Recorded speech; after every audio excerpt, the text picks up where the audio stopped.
தந்தை மகன் தூய ஆவியாரின் பெயராலே ஆமென். நம் ஆண்டவராகிய இயேசு கிறிஸ்துவின் அருளும் கடவுளின் அன்பும் தூய ஆவியாரின் நட்புறவும் உங்கள் அனைவரோடும் இருப்பதாக. உம்மான்மாவோடும் இருப்பதாக. கிறிஸ்து இயேசுவில் பிரியமான சகோதர சகோதரிகளே, அன்னை ஆரோக்கிய அன்னையின் அன்பு பக்தர்களே, இன்றைய நாளிலே நாம் தாயாம் திரு அவையோடு சேர்ந்து நம்மையே நாம் சற்று அலசி ஆராய்ந்து பார்க்க இருக்கின்றோம். நற்செய்தியிலே நாம் வாசிக்க கேட்பது போல, நான் எந்த நிலையில் பிறரை தீர்ப்பிடுகின்றேன், நான் எந்த நிலையில் பிறரை பார்க்கின்றேன், நான் ஒரு புதிய கண்ணோட்டத்தில் பிறரை பார்க்கின்றேனா, அல்லது பிறர் மேல் பொறாமை கொண்டு, அல்லது பிறரை வாழ விடாமல் தடுத்து நான் வாழ்ந்தால் பொழுதும் எனக்கு அனைத்தும் கிடைத்தால் போதும் என்ற மனநிலையில் வாழ்கின்றோமா என்று நாம் சற்று நம்மையே அலசி பார்க்க இருக்கின்றோம். இன்றைய நாளிலே குறிப்பாக நாம் 10ஆம் பத்திநாதர் அவருடைய நினைவு நாளை கொண்டாடுகின்றோம். 10ஆம் பத்திநாதர் நம்முடைய திருவழிபாட்டிலே பல மாற்றங்களை கொண்டு வந்திருக்கின்றார். எனவே இன்றைய நாளில் அவரிடம் நம்முடைய மன்றாட்டுக்களையும் வேண்டல்களையும் வைத்து நாம் பிறரை ஏற்றுக்கொண்டு பிறருக்கு உதவி செய்து புதிய கண்ணோட்டத்தில் பிறரை பார்க்கின்ற மக்களாக இருக்க நாம் இந்த திருப்பலியிலே இறைவனிடத்திலே ஆசீர் வேண்டுவோம். பல நேரங்களில் நாம் பிறரை அவதூறாக நினைத்த தருணங்களை நினைத்து பிறரை வாழ விடாமல் எனக்கு அனைத்தும் கிடைத்தால் போதும் என்ற மனநிலை இருந்த தருணங்களை நினைத்து ஆண்டவரிடத்திலே மன்னிப்பு வேண்டி இந்த திருப்பலியிலே உருக்கமாக மன்றாடுவோம். சகோதர சகோதரிகளே, தூய மறை நிகழ்வுகளை கொண்டாட நாம் தகுதி பெறும் பொருட்டு நம் பாவங்களை ஏற்றுக்கொள்வோம். எல்லாம் உள்ள இறைவனிடமும் சகோதர சகோதரிகளே, உங்களிடமும் நான் பாவியனை ஏற்றுக்கொள்கிறேன். ஏனெனில் என் சிந்தனையாலும் சொல்லாலும் செயலாலும் கடமையில் தவறியதாலும் பாவங்கள் பல செய்தேன். என் பாவமே, என் பாவமே, என் பெரும்பாவமே. ஆகையால் எப்பொழுதும் கன்னியான புனித மரியாவையும் வானதுதர் புனிதர் அனைவரையும் சகோதர சகோதரிகளையும் உங்களையும் நம் இறைவனாகிய ஆண்டவரிடம் எனக்காக வேண்டிக் கொள்ள மன்றாடுகிறேன். எல்லாமல்ல இறைவன் நம் மீது இரக்கம் வைத்து நம் பாவங்களை மன்னித்து நம்மை நிலை வாழ்வுக்கு அழைத்து செல்வாராக. ஆமீன். ஆண்டவரே இரக்கமாயிரும். கிறிஸ்துவே இரக்கமாயிரும். ஆண்டவரே இரக்கமாயிரும். கிறிஸ்துவே இரக்கமாயிரும். மன்றாடுவோமாக. இறைவா, கத்தோலிக்க நம்பிக்கையை பேணி காக்கவும் கிறிஸ்துவுக்குள் அனைத்தையும் புதுப்பிக்கவும் திருத்தந்தை புனித பயசுக்கு விண்ணக ஞானத்தையும் திருத்தூதருக்கு உரிய மனதிடனையும் நிரம்ப அளித்தீரே. நாங்கள் அவருடைய படிப்பினைகளையும் எடுத்துக்காட்டையும் பின்பற்றி நிலை வாழ்வை என்றென்றும் பரிசாக பெற்றுக்கொள்வோமாக. உம்மோடு தூய ஆவியாரின் ஒன்றிப்பில் இறைவனாய் என்றென்றும் வாழ்ந்து ஆட்சி செய்கின்றவரும் எங்கள் ஆண்டவரும் ஆகிய இயேசு கிறிஸ்து வழியாக உம்மை மன்றாடுகின்றோம். ஆமென். இறைவாக்கினர் எசேக்கியேல் நூலிலிருந்து வாசகம். அதிகாரம் 34, இறை வார்த்தைகள் 1-11 முடிய. அந்நாட்களில் ஆண்டவரின் வாக்கு எனக்கு அருளப்பட்டது. மானிடா, இஸ்ரேலின் ஆயர்களுக்கு எதிராக இறைவாக்கு உரை. அவர்களுக்கு இறைவாக்கு உரைத்த சொல். தலைவராகிய ஆண்டவர் கூறுவது இதுவே: தாங்களே மேய்த்து கொள்ளும் இஸ்ரேலின் ஆயர்களுக்கு ஐயோ கேடு. ஆயர்கள் மந்தையை அன்றோ மேய்க்க வேண்டும்.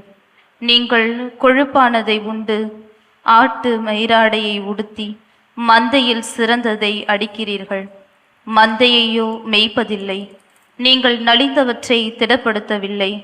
பிணியுற்றவற்றிற்கு குணமளிக்கவில்லை. காயமுற்றவற்றிற்கு கட்டு போடவில்லை. வழி தப்பியவற்றை திரும்ப கூட்டி வரவில்லை, காணாமல் போனவற்றை தேடவில்லை, ஆனால் அவற்றை கொடுமையுடனும் வன்முறையுடனும் நடத்தினீர்கள். ஆயன் இல்லாமையால் அவை அலைந்து திரிந்தன. அப்போது எல்லா காட்டு விலங்குகளுக்கும் அவை இரையாயின. என் ஆடுகள் எல்லா மலைகளிலும் உயர்ந்த குன்றுகளிலும் அலைந்து திரிந்தன. பூவுலகில் எவ்விடத்திலும் என் மந்தை சிதறுண்டு போனது. அதை தேடவோ கூட்டி சேர்க்கவோ எவரும் இலர். எனவே ஆயர்களே, ஆண்டவரின் வாக்கை கேளுங்கள். தலைவராகிய ஆண்டவர் கூறுவது இதுவே: என் மேல் ஆணை, என் மந்தை கொள்ளையிடப்பட்டது, எல்லா காட்டு விலங்குகளுக்கும் இரையானது. ஏனெனில் அதற்கு ஆயன் இல்லை. என் ஆயர்கள் என் மந்தையை தேடவில்லை. என் மந்தையை அவர்கள் மேய்க்காமல் தாங்களே மேய்ந்து கொள்கிறார்கள்.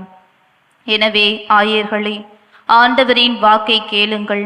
தலைவராகிய ஆண்டவர் இவ்வாறு கூறுகிறார்: நான் ஆயர்களுக்கு எதிராக இருக்கிறேன். என் மந்தையை அவர்களிடமிருந்து திரும்ப பெற்றுக்கொள்வேன். மந்தை மேய்ப்பேன் என்று அவர்களை நீக்கிவிடுவேன். எனவே தாங்களே மேய்ந்து கொள்ளும் அவர்கள் இனி என் மந்தையை மேய்க்க மாட்டார்கள். அவர்கள் வாயினின்று என் மந்தையை மீட்பேன். அவை இனி அவர்களுக்கு உணவாகா. எனவே தலைவராகிய ஆண்டவர் இவ்வாறு கூறுகிறார்: நானே என் மந்தையை தேடி சென்று பேணி காப்பேன். ஆண்டவரின் அருள்வாக்கு. இறைவனுக்கு நன்றி. திருப்பாடல் 23 பல்லவி. ஆண்டவரே என் ஆயர், எனக்கேதும் குறையில்லை. ஆண்டவரே என் ஆயர், எனக்கேதும் குறையில்லை. ஆண்டவரே என் ஆயர், எனக்கேதும் குறையில்லை. பசும்புல்வெளி மீது என்னை அவர் இளைப்பாற செய்வார். அமைதியான நீர்நிலைகளுக்கு என்னை அழைத்து செல்வார். அவர் எனக்கு புத்துயிர் அளிப்பார். பல்லவி. ஆண்டவரே என் ஆயர், எனக்கேதும் குறையில்லை. அல்லேலூயா, அல்லேலூயா, அல்லேலூயா, அல்லேலூயா. கடவுளுடைய வார்த்தை உயிருள்ளது, ஆற்றல் வாய்ந்தது, உள்ளத்தின் சிந்தனைகளையும் நோக்கங்களையும் சீர்தூக்கி பார்க்கின்றது. அல்லேலூயா, அல்லேலூயா. ஆண்டவர் உங்களோடு இருப்பாராக. உம் ஆன்மாவோடும் இருப்பாராக. மத்தேயு எழுதிய தூய நற்செய்தியிலிருந்து வாசகம். ஆண்டவரே, மாட்சி உமக்கே. மத்தேயு எழுதிய நற்செய்தி அதிகாரம் 20 இறை திருவசனங்கள் 1 முதல் 16 முடிய. அக்காலத்தில் இயேசு கூறியது: விண்ணரசை பின்வரும் நிகழ்ச்சிக்கு ஒப்பிடலாம். நிலக்கிழார் ஒருவர் தம் வேலையாட்களை வேலைக்கு அமர்த்த விடியற் காலையில் வெளியே சென்றார். அவர் நாளொன்றுக்கு 1 தெனாரியம் கூலி என வேலையாட்களுடன் ஒத்துக்கொண்டு அவர்களை தம் திராட்சை தோட்டத்துக்கு அனுப்பினார். ஏறக்குறைய காலை 9 மணிக்கு அவர் வெளியே சென்ற பொழுது சந்தை விலையில் வேறு சிலர் வேலையின்றி நிற்பதை கண்டார். அவர்களிடம், நீங்களும் என் திராட்சை தோட்டத்துக்கு போங்கள், நேர்மையான கூலியை உங்களுக்கு கொடுப்பேன் என்றார். அவர்களும் சென்றார்கள். மீண்டும் ஏறக்குறைய 12 மணிக்கும் பிற்பகல் 3 மணிக்கும் வெளியே சென்று அப்படியே செய்தார். ஏறக்குறைய 5 மணிக்கும் வெளியே சென்று வேறு சிலர் நிற்பதை கண்டார். அவர்களிடம், நாள் முழுவதும் வேலை செய்யாமல் ஏன் இங்கே நின்று கொண்டிருக்கிறீர்கள் என்று கேட்டார். அவர்கள் அவரை பார்த்து, எங்களை எவரும் வேலைக்கு அமர்த்தவில்லை என்றார்கள். அவர் அவர்களிடம், நீங்களும் என் திராட்சை தோட்டத்துக்கு போங்கள் என்றார். மாலையானதும் திராட்சை தோட்ட உரிமையாளர் தம் மேற்பார்வையாளரிடம் வேலையாட்களை அழைத்து கடைசியில் வந்தவர் தொடங்கி முதலில் வந்தவர் வரை அவர்களுக்குரிய கூலி கொடும் என்றார். எனவே 5 மணி அளவில் வந்தவர்கள் 1 தெனாரியம் வீதம் பெற்றுக்கொண்டனர். அப்போது முதலில் வந்தவர்கள் தங்களுக்கு மிகுதியாக கிடைக்கும் என்று எண்ணினார்கள். ஆனால் அவர்களும் 1 தெனாரியம் வீதம்தான் பெற்றார்கள். அவர்கள் அதை பெற்றுக்கொண்ட போது அந்நிலக்கிழாருக்கு எதிராக முணுமுணுத்து, கடைசியில் வந்த இவர்கள் 1 மணி நேரமே வேலை செய்தார்கள், பகல் முழுவதும் வேலை பளுவை கடும் வெயிலையும் தாங்கிய எங்களோடு இவர்களையும் இணையாக்கி விட்டீரே என்றார்கள். அவரோ அவர்களுள் ஒருவரை பார்த்து, தோழரே, நான் உமக்கு அநியாயம் செய்யவில்லை. நீர் என்னிடம் 1 தெனாரியம் கூலிக்கு ஒத்துக்கொள்ளவில்லையா? உமக்குரியதை பெற்றுக்கொண்டு போய்விடும். உமக்கு கொடுத்தபடியே கடைசியில் வந்த இவருக்கும் கொடுப்பது என் விருப்பம். எனக்குரியதை நான் என் விருப்பப்படி கொடுக்க கூடாதா? அல்லது நான் நல்லவனாய் இருப்பதால் உமக்கு பொறாமையா என்றார். இவ்வாறு கடைசியானோர் முதன்மையாவர், முதன்மையானோர் கடைசியாவர். ஆண்டவரின் அருள்வாக்கு. கிறிஸ்துவே உமக்கு புகழ். கிறிஸ்து இயேசுவில் மிகவும் பிரியமான சகோதர சகோதரிகளே, அன்னை ஆரோக்கிய அன்னையின் அன்பு பக்தர்களே, இன்றைய நாளிலே நாம் தாயாம் திரு அவையோடு சேர்ந்து புனித 10ஆம் பத்திநாதர் அவருடைய நினைவை கொண்டாடி மகிழ்ந்து கொண்டிருக்கின்றோம். இந்த புனிதர் 10ஆம் பத்திநாதர் இவர் திருத்தந்தையாக இருந்த பொழுது பல மாற்றங்களை நமது திரு அவையிலே கொண்டு வந்திருக்கின்றார். இவரை 20ஆம் நூற்றாண்டு புனிதர் என்றும் அழைப்பார்கள். ஏழைகள் மீது அதிக அக்கறை கொண்டவர். நோயாளிகளை அதிகம் சந்தித்து அவர்களுக்காக அவர்களுள் மிகவும் நெருக்கமாக இருந்த புனிதராக இவர் கருதப்படுகின்றார். இவர் நம்முடைய வழிபாட்டில் என்னென்ன மாற்றங்களை கொண்டு வந்தார் என்று பார்த்தோமேயானால், இவர் வழிபாட்டிலே குறிப்பாக நற்கருணையை தினமும் நாம் உட்கொள்ள அவர் வழிவகை செய்தார். இதற்கு முன்பாக திரு அவையிலே பார்த்தோமே என்றால் தினந்தோறும் நாம் நற்கருணை உட்கொள்ளுவது கிடையாது. ஆனால் நம்முடைய முன்னாள் திருத்தந்தை 10ஆம் பத்திநாதர் அவர்தான் இந்த திரு அவையிலே நற்கருணை தினந்தோறும் நாம் உட்கொள்வதற்கு அவர் வழிவகை செய்தார், அதை அமுல்படுத்தினார். அடுத்ததாக பார்த்தோமே என்றால் அவர் இந்த மறைக்கல்வி வகுப்பை சிறார்களுக்கு கொண்டு வந்ததும் நம்மளுடைய புனிதர் 10ஆம் பத்திநாதர் தான். அதற்கு முன்பாக மறைக்கல்வி என்பது சிறுவர்களுக்கு கிடையாது. இந்த 10ஆம் பத்திநாதர் தான் மறைக்கல்வி வகுப்பையும் கொண்டு வந்தார். அதிலும் குறிப்பாக நாம் பார்த்தோமே என்றால் அவர் சிறார்கள் நம்மளுடைய நற்கருணையை உட்கொள்ள வேண்டும், புது நன்மை பெற்றுக்கொள்வது என்ற ஒரு அந்த கோட்பாட்டையும் அவர் நமக்கு கொண்டு வந்தார். அதற்கு முன்பாக சிறுவர்கள் நற்கருணை உட்கொள்வது முடியாது. ஆனால் இவர்தான் அந்த சிறுவர்களும் ஆண்டவரை பெற்றுக்கொள்வதற்கு திரு அவையிலே வழிவகை செய்தார். இறுதியாக நம்மளுடைய திருப்பலியிலே நீங்கள் பார்க்கலாம், இந்த பிரசங்கம் வைப்பது மறையுரை, ஒரு சிறிய மறையுரை, ரொம்பவும் சிறியதாகவும் மக்களை தொடுகின்ற வகையிலும் இருப்பதாக வேண்டும் என்பதற்காகவே நம்மளுடைய பழைய முன்னாள் திருத்தந்தை 10ஆம் பத்திநாதர் அவர்கள் திரு அவையிலே இப்படிப்பட்ட மாற்றங்களை அவர் கொண்டு வந்தார். இந்த 10ஆம் பத்திநாதருடைய நினைவை கொண்டாடுகின்ற இன்றைய நாளிலே நம்மளுடைய வாசகங்கள் நமக்கு என்ன சொல்கின்றது என்று நாம் பார்த்தோம் என்றால், நான் எந்த மனநிலையில் பிறரை பார்க்கின்றேன்.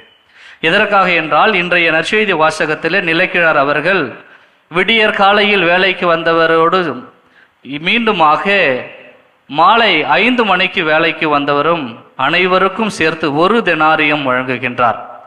அதை நாம் பார்க்கின்ற பொழுது அது அநீதியாக தோன்றலாம். நம்மளுடைய மனிதர்கள் மத்தியிலே பார்க்கின்ற பொழுது மனிதர் என்ற பார்வையிலே இது ஒரு நீதியாக இருக்காது. காலையில் வந்தவருக்கும் அதே கூலி, மாலையில் வந்தவருக்கும் அதே கூலி என்று நாம் நினைக்க தோன்றும். ஆனால் மனிதர் என்ற முறையிலே நாம் பார்ப்பது அது சரியானதுதான். ஆனால் அதை சொல்லுகின்றார்கள், அந்த நீதியை நமது மனிதரின் புரிதலின்படி பார்த்தோமே என்றால் நீதி என்பது மனிதருக்கு சேர வேண்டியதை கொடுப்பது. Giving a person what he or she deserves, அவங்களுக்கு சேர வேண்டியதை கொடுப்பது என்பது நீதி. ஆனால் கடவுளின் பார்வையிலே விவிலிய பின்னணியிலே நாம் பார்த்தோமே என்றால் ஆண்டவர் என்ன சொல்கிறார் என்றால், ஆண்டவர் இயேசுவின் பார்வையில் ஒரு மனிதனுக்கு தேவையானதை கொடுப்பதுதான் நீதி. அதை இவ்வாறு சொல்கிறார், giving a person what he or she needs, அவர்களுடைய தேவையை அறிந்து கொடுப்பதுதான் நீதி என்பதை ஆண்டவர் தெல்ல தெளிவாக குறிப்பிடுகிறார். மனிதர் முறையிலே அவர்களுடைய தேவையை அறிந்து நாம் பல நேரம் கொடுக்க மாட்டோம். நீதி என்பது அவர்களுக்கு சேர வேண்டியதை கொடுப்பதுதான். ஆனால் ஆண்டவருடைய பார்வையில் நீதி என்பது அவர்களுடைய தேவையை அறிந்து அவர்களுக்கு கொடுப்பது. அதைத்தான் இன்றைய நற்செய்தியிலே அந்த நிலக்கிழார் அவர்கள் செய்தார். காலையில் விடியற் காலையில் வந்தவரிடம் அவரிடம் பேசுகின்றார். உங்களுக்கு 1 தெனாரியம் கொடுக்கின்றேன், நீங்கள் என்னுடைய தோட்டத்திற்கு வேலைக்கு செல்லுங்கள் என்று சொல்லுகின்றார். அவ்வாறாக இறுதியில் வந்தவருக்கும் அதே 1 தெனாரியத்தை கொடுக்கின்றார். அவர் சொன்னபடி அவர்களுக்கு கொடுக்கின்றார். ஆனால் அதையும் தாண்டி இறுதியில் வந்தவருக்கும் கொடுப்பதுதான் இறைவனின் பார்வையாக இருக்கின்றது.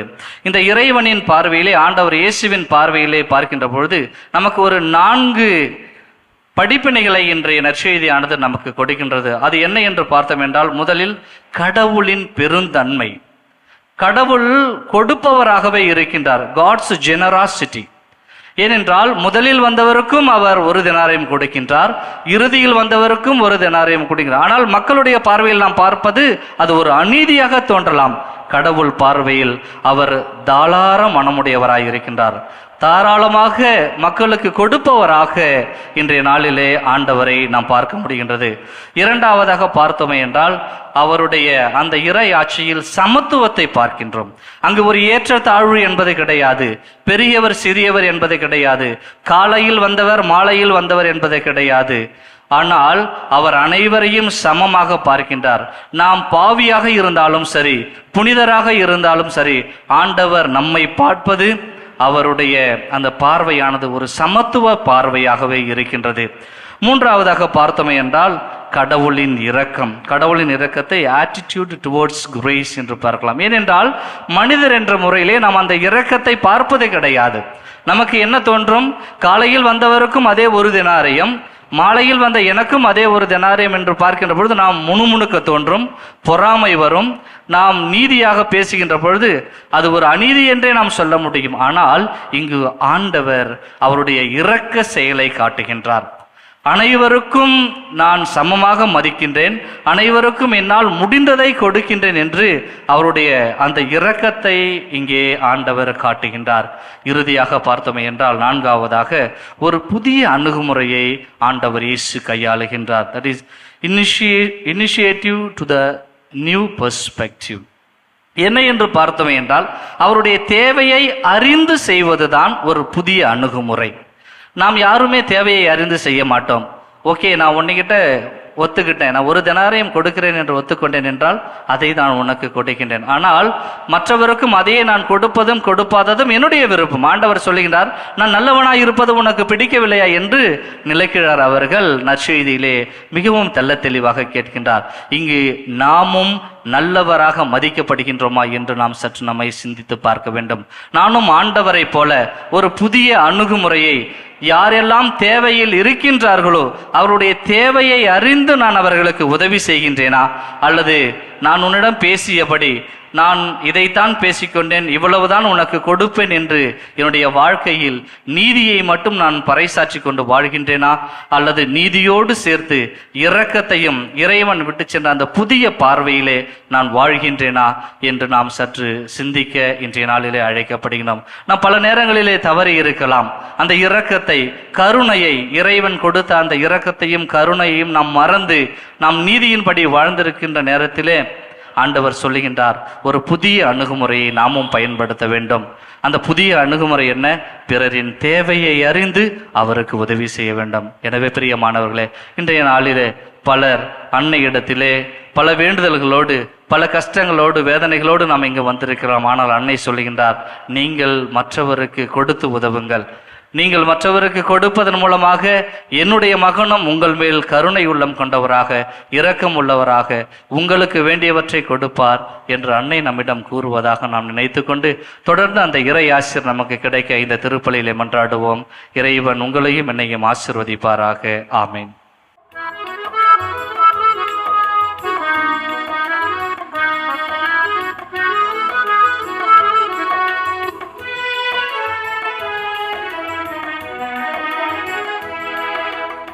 இருவதில் தருவதே இன்பம் என்பதால் இன்னையே உமக்கால் தர வந்தேன். இருவதில் தருவதே இன்பம் என்பதால் இன்னையே உமக்காய் தரவந்தே. ஈற்றிடுவாய் தயவாக, மாற்றிடுவாய் உம்பலியாக. ஈற்றிடுவாய் தயவாக, மாற்றிடுவாய் உம்பலியாக. சகோதர சகோதரிகளே, என்னுடையதும் உங்களுடையதுமான இவ்வழி எல்லாம் வல்ல தந்தையாகிய இறைவனுக்கு ஏற்றதாகும்படி மன்றாடுங்கள். ஆண்டவர் தமது பெயரின் புகழ்ச்சிக்காகவும் ஆட்சிக்காகவும் நமது நன்மைக்காகவும் புனித திரு அவை அனைத்து நலனுக்காகவும் உமது கையில் இருந்து இப்பள்ளியை ஏற்றுக்கொள்வாராக. ஆண்டவரே, எங்கள் காணிக்கைகளை கனிவுடன் ஏற்றுள்ள உம்மை வேண்டுகின்றோம். திருத்தந்தை புனித பயசின் அறிவுரைகளை பின்பற்றி இத்தூய மறை நிகழ்வை நேரிய வணக்கத்துடன் ஒப்பு கொடுக்கவும் அதை பற்றுறுதியுடன் உட்கொள்ளவும் எங்களுக்கு அருள்வீராக. எங்கள் ஆண்டவராகிய கிறிஸ்து வழியாக உம்மை மன்றாடுகின்றோம். ஆமென். ஆண்டவர் உங்களோடு இருப்பாராக. உம் ஆன்மாவோடும் இருப்பாராக. இதயங்களை மேலே எழுப்புங்கள். ஆண்டவரிடம் எழுப்பியுள்ளோம். நம் இறைவனாகிய ஆண்டவருக்கு நன்றி கூறுவோம். அது தகுதியும் நீதியும் ஆனதே. ஆண்டவரே, தூயவரான தந்தையே, என்றும் உள்ள எல்லாம் உள்ள இறைவா, எங்கள் ஆண்டவராகிய கிறிஸ்து வழியாக என்னாலும் எவ்விடத்திலும் நாங்கள் உமக்கு நன்றி செலுத்துவது மெய்யாகவே தகுதியும் நீதியுமாகும், எங்கள் கடமையும் மீட்புக்குரிய செயலுமாகும். ஏனெனில் புனித 10ஆம் பத்திநாதருடைய விழாவில் உமது திரு அவை மகிழ்ந்திருக்க செய்கின்றீர். அவருடைய இறை பற்றுமிக்க வாழ்க்கை நெறியின் எடுத்துக்காட்டால் அதற்கு வலுவூட்டுகின்றீர். அவருடைய படிப்பினையால் பயிற்றுவிக்கின்றீர். அவருடைய மன்றாட்டால் பாதுகாத்து வருகின்றீர். ஆகவே வானதூதர் அணிகளோடும் புனிதரின் பெருந்திரளோடும் நாங்களும் சேர்ந்து உமக்கு புகழ்ச்சி பண்ணிசைத்து முடிவின்றி சொல்வதாவது: தூயவர் தூயவர் தூயவர், வான்படிகளின் கடவுளாம் ஆண்டவர். விண்ணகமும் மண்ணகமும் உமது மாட்சியால் நிறைந்துள்ளன. உன்னதங்களிலே ஓசன்னா. ஆண்டவர் பேரார் வருகிறவர் ஆசி பெற்றவர். உன்னதங்களிலே ஓசன்னா. ஆண்டவரே, நிர்மையாகவே தூயவர், தூய்மை அனைத்திற்கும் ஊற்று. ஆகவே உம்முடைய ஆவியை பிழந்து இக்காணிக்கைகளை தூய்மைப்படுத்த உம்மை வேண்டுகின்றோம். இவ்வாறு எங்கள் ஆண்டவர் இயேசு கிறிஸ்துவின் உடலும் இரத்தமுமாக எங்களுக்கு இவை மாறுவனவாக.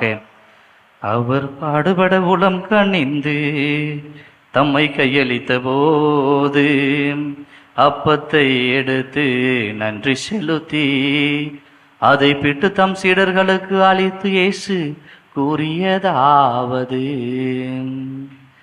அனைவரும் இதிலிருந்து பெற்று உண்ணுங்கள், ஏனெனில் இது உங்களுக்காக கையளிக்கப்படும் என் உடல்.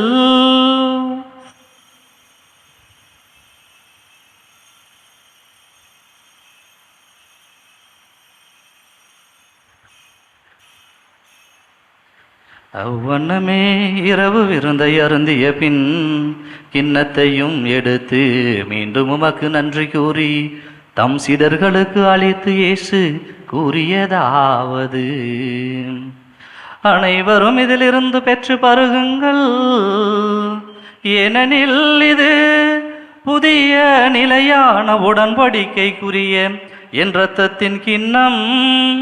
இது பாவ மன்னிப்புக்கென்று உங்களுக்காகவும் பலருக்காகவும் சிந்தப்படும். இதை என் நினைவாக செய்யுங்கள்.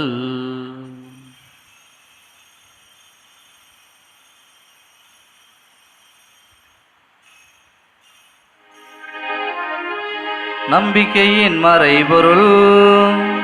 ஆண்டவரே, நீர் வருமளவும் உமது இறப்பினை அறிக்கையிடுகின்றோம். உமது உயிர்ப்பினையும் எடுத்துரைக்கின்றோம். ஆகவே ஆண்டவரே, நாங்கள் கிறிஸ்துவின் இறப்பினையும் உயிர்ப்பினையும் நினைவுகூர்ந்து வாழ்வதரும் அப்பத்தையும் மீட்பளிக்கும் கிண்ணத்தையும் உமக்கு ஒப்புக் கொடுக்கின்றோம். உம் திருமுன் நின்று உமக்கு ஊழியம் புரிய தகுந்தவர்கள் என எங்களை ஏற்றுக்கொண்டீர். எனவே உமக்கு நன்றி செலுத்துகின்றோம். மேலும் கிறிஸ்துவின் உடலிலும் இரத்தத்திலும் பங்கு கொள்ளும் எங்களை தூய ஆவியார் ஒன்று சேர்க்க வேண்டும் என உம்மை தாழ்மையுடன் மன்றாடுகின்றோம். ஆண்டவரே, உலகெங்கும் பரவியிருக்கும் உமது திரு அவையை நினைவு கூர்த்தருளும். எங்கள் திருத்தந்தை பிரான்சிஸ், எங்கள் ஆயர் ஜார்ஜ், எல்லா திருநிலையினராகிய அனைவரோடும் உமது திரு அவை அன்பில் நிறைவு பெறச் செய்தருளும். மேலும் உயிர்த்தெழும் எதிர்நோக்குடன் துயில் கொள்ளும் எங்கள் சகோதரர் சகோதரிகளையும் இறந்தோர் அனைவரையும் இரக்கத்துடன் நினைவு கூர்ந்து உமது திருமுக ஒளியினுள் ஏற்றருளும். எங்கள் அனைவர் மீதும் இரக்கமாயிரம். கடவுளின் கன்னி தாயான புனித மரியா, அவருடைய கணவரான புனித யோசேப்பு, புனித திருத்தூதர்கள், இவ்வுலகில் உமக்கு உகந்தவராய் இருந்தோராகிய புனிதர் அனைவருடனும் நாங்கள் நிலை வாழ்வில் பங்கு கொள்ளும் தகுதி பெற்று உம் திருமகன் இயேசு கிறிஸ்து வழியாக உம்மை புகழ்ந்தேத்து மரமருள உம்மை மன்றாடுகின்றோம். இவர் வழியாக, இவரோடு, இவரில் எல்லாம் வல்ல இறைவனாகிய தந்தையே, தூய ஆவியாரின் ஒன்றிப்பில் எல்லா புகழும் ஆட்சியும் என்றென்றும் உமக்கு உரியதே. ஆமென், ஆமென், ஆமென். மீட்பரின் கட்டளையால் கற்பிக்கப்பட்ட இறை படிப்பினையால் பயிற்சி பெற்று நாம் துணிந்து சொல்வோம். விண்ணுலகில் இருக்கின்ற எங்கள் தந்தையே, உமது பெயர் தூயது என போற்ற பெறுக. உமது ஆட்சி வருக. உமது திருவுளம் விண்ணுலகில் நிறைவேறுவது போல மண்ணுலகிலும் நிறைவேறுக. எங்கள் அன்றாட உணவை இன்று எங்களுக்கு தாரும். எங்களுக்கு எதிராக குற்றம் செய்வோரை நாங்கள் மன்னிப்பது போல எங்கள் குற்றங்களை மன்னியும். எங்களை சோதனைக்கு உட்படுத்தாதேயும், தீமையிலிருந்து எங்களை விடுவித்தருளும். ஆண்டவரே, தீமை அனைத்திலுமிருந்தும் எங்களை விடுவித்து எங்கள் வாழ்நாளில் அமைதியை கனிவுடன் அருள உம்மை மன்றாடுகின்றோம். உமது இரக்கத்தின் உதவியால் நாங்கள் பாவத்திலிருந்து எப்பொழுதும் விடுதலை பெற்று யாதொரு கலக்கமுமின்றி நலமாயிருப்போமாக. நாங்கள் எதிர்நோக்கி இருக்கின்ற பேரின்பத்துக்காகவும் எம் மீட்பராகிய இயேசு கிறிஸ்துவின் வருகைக்காகவும் காத்திருக்கின்றோம். ஏனெனில் ஆட்சியும் வல்லமையும் ஆட்சியும் என்றென்றும் அதே.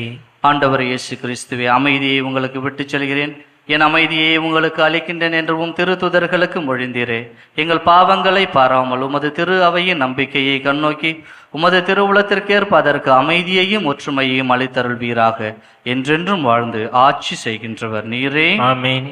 ஆண்டவருடைய அமைதி உங்களோடு என்றும் இருப்பதாக. ஆன்மாவோடும் இருப்பதாக. ஆண்டவர் இயேசு தருகின்ற அமைதியை ஒருவர் மற்றவரோடு பகிர்ந்து கொள்வோம். உலகின் பாவங்களை போக்கும் இறைவனின் செம்மறியே, எங்கள் மேல் இரக்கமாயிரும். உலகின் பாவங்களை போக்கும் இறைவனின் செம்மறியே, எங்கள் மேல் இரக்கமாயிரும். உலகின் பாவங்களை போக்கும் இறைவனின் செம்மறியே, எங்களுக்கு அமைதியை அளித்தருளும். இதோ இறைவனின் செம்மறி, இவரை உலகின் பாவங்களை போக்கும் நம் ஆண்டவர் இயேசு கிறிஸ்து நம் அனைவரையும் இரக்க குணத்தோடும் கருணை உள்ளத்தோடும் வாழ அழைப்பு விடுக்கும் இறைவன் இவரே. இச்செம்மறியின் திருவிருந்துக்கு அழைக்க பெற்ற நம் அனைவரும் பேறு பெற்றோர். ஆண்டவரே, நீரு நிலத்தில் எழுந்திருள்ள நான் தகுதியற்றவன், ஆனால் ஒரு வார்த்தை மட்டும் சொல்லியிருளும், எனது ஆன்மா நலமடையும். கிறிஸ்துவின் திருவுடலும் பிரத்தமும் நம்மை காக்கும் வாழ்வளிப்பதாக. நன்றி கூறி மன்றாடுவோமாக. ஆண்டவரே, எங்கள் இறைவா, திருத்தந்தை புனித பயசின் நினைவை கொண்டாடும் நாங்கள் உம்மை வேண்டுகின்றோம். இந்த விண்ணக விருந்தின் ஆற்றலால் நம்பிக்கையில் நிலைத்து நிற்கவும் உம்முடைய அன்பில் ஒன்றித்து வாழவும் எங்களுக்கு அருள் புரிவீராக. எங்கள் ஆண்டவராகிய கிறிஸ்து வழியாக உம்மை மன்றாடுகின்றோம். ஆமென். ஆண்டவர் உங்களோடு இருப்பாராக. உம் ஆன்மாவோடும் இருப்பாராக. எல்லாம் உள்ள இறைவன் தந்தை மகன் தூய ஆவியார் உங்களை ஆசீர்வதிப்பாராக. ஆமென். கிறிஸ்துவின் அன்பில் இரக்கமுடன் வாழ சென்று வாழுங்கள், வாழ்வின் பலி தொடர்கின்றது. இறைவனுக்கு நன்றி.